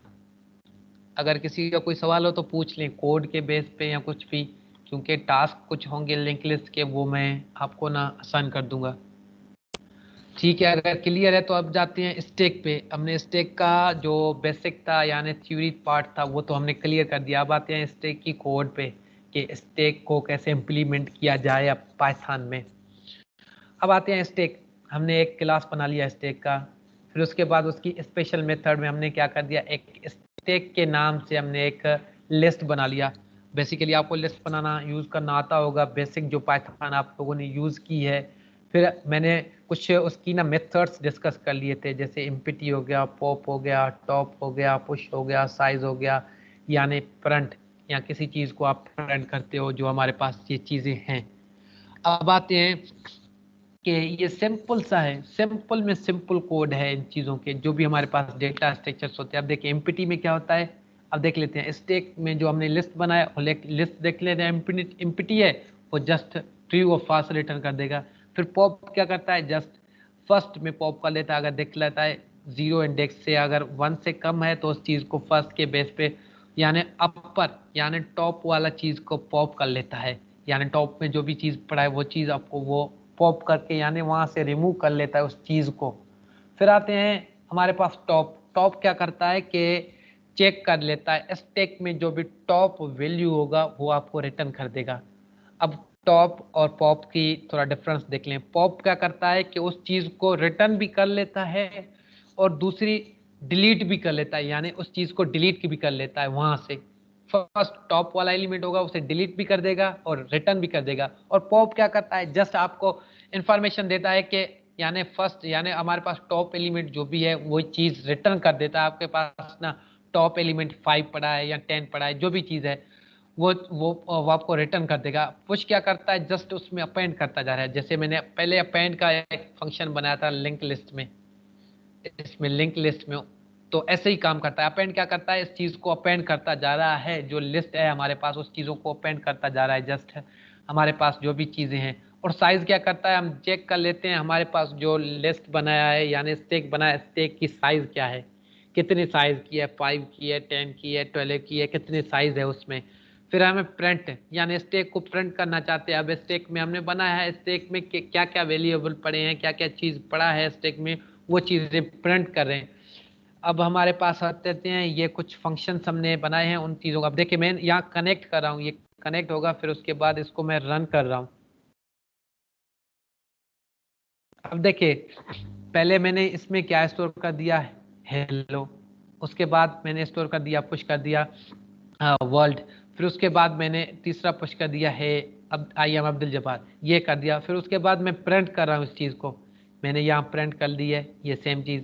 फिर बाद में मैंने प्रिंट मेथड लगाया, फिर उसके बाद फिर मैंने क्या कर दिया, टॉप एलिमेंट। अब देखें जो मैंने लास्ट में इंसर्ट की है यानी स्टोर किया है वो हमारे पास टॉप एलिमेंट होगा, यानी लास्ट अब हमारे पास क्या चीज़ है, ये वाला चीज़ है आई एम अब्दुल जब्बार, ये लास्ट था, उसने हमें रिटर्न कर दिया टॉप। अब आप पॉप कर रहे हैं, फॉर एग्जांपल मैं पॉप वाले को कमेंट काउंट हटा देता हूं इसकी। अब देखें इसने क्या कर दिया, लास्ट वाला जो भी एलिमेंट मैंने लास्ट में इंसर्ट कर दिया यानी पुश कर दिया, वो चीज को क्या करता है, डिलीट कर देता है वहां से। अगर मैं इसको प्रिंट कर लूंगा वो रिटर्न भी मुझे कर लेगा कि आपने ये चीज क्या कर दी है, जस्ट आपने इस चीज को पॉप कर दी है। अब मैं इसे रन कर रहा हूँ। अब देखें मैंने जो पॉप की थी इस चीज को पॉप की थी, इसने मुझे ये चीज रिटर्न भी करके दिया और स्टैक में से भी इस चीज को डिलीट कर दिया है। ये क्लियर हो गया सिंटेक्स स्टैक का भी, क्योंकि आज का हमारा एजेंडा यही था कि इस चीजों को देख लें स्टैक तक। और दूसरा जो मैं क्वेश्चंस दूंगा उस चीज को देख लेते हैं। जो मैंने एक क्वेश्चन को थोड़ा मैं समझा रहा हूँ, एक्सप्लेन कर रहा हूँ ताकि समझ आ जाए चीजों को। आपको एक फंक्शन बनाना है मर्ज के नाम से या कोई भी नाम यूज कर सकते हो। आपके पास क्या होगा कि गिवन होंगे दो दो चीजें गिवन होंगे यानी दो लिंक लिस्ट गिवन होंगे, फर्स्ट और दूसरा सेकंड। वो क्या होगा, वो चीजें सॉर्टेड हुए होंगे ऑलरेडी, आपको क्या करना है उस चीजों को सॉर्टेड फिर से करके एक तीसरा रिटर्न करके देंगे लिंक लिस्ट, जो आपके पास चीजों को उस चीजों को रिटर्न कर देगा। फिर दूसरा एक क्वेश्चन है कि आपके पास क्या है कि आपको फंक्शन एक बनाना है और लिंक लिस्ट को रिवर्स करना है। फॉर एग्जांपल ये देखें ये 4 है, ये 4 है, ये 3 है, 2 1 1। फिर ये क्या होगा कि अब इसको रिवर्स करें इस चीज को कि फर्स्ट पे अब हमारे पास 4 आनी चाहिए, ये यानी इस चीज को रिवर्स कर लें, यानी वो चीजें आपको बनाने हैं। ये क्वेश्चन मैंने थोड़ा इंट्रो दे दिया, अब यही चीजें अपलोड कर दूंगा कि आपको ये चीजें करने हैं। यहाँ तक किसी का कोई सवाल हो तो पूछ लें, क्योंकि आज तक जितना भी हमने कवर की है डेटा स्ट्रक्चर में ये चीज़ें, डेटा स्ट्रक्चर देख ली है, उसके बाद उसकी टाइप देख लिए हैं, फिर उसमें हमने लिंक लिस्ट देख लिया है, टाइम कॉम्प्लेक्सिटी देख ली, एल्गोरिथम्स पढ़ लिए हैं, डेटा स्ट्रक्चर को कैसे यूज़ करते हैं उसके यूजेज देख ली हैं, क्या इंपॉर्टेंस है अब हमारे लिए इसका, वो भी हमने देख लिए हैं। अब आते हैं कुछ ये क्वेश्चन भी थे, ये भी डिस्कस कर लिए थे आपको, ताकि समझ में आ जाए ये चीज़ें, आपको एज असाइनमेंट दिया जाएगा करने के लिए। अगर किसी का कोई सवाल हो तो पूछ ले, नहीं तो मीटिंग को इन कर लेते हैं।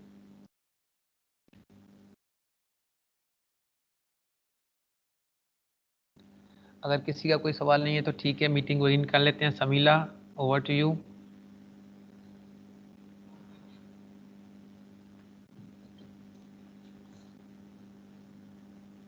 समीला। जी जी, एनी क्वेश्चन गाइस? अगर कोई है तो आप चैट बॉक्स में लिख दें, नहीं तो हम मीटिंग एंड करने, अब काफी टाइम हो चुका है।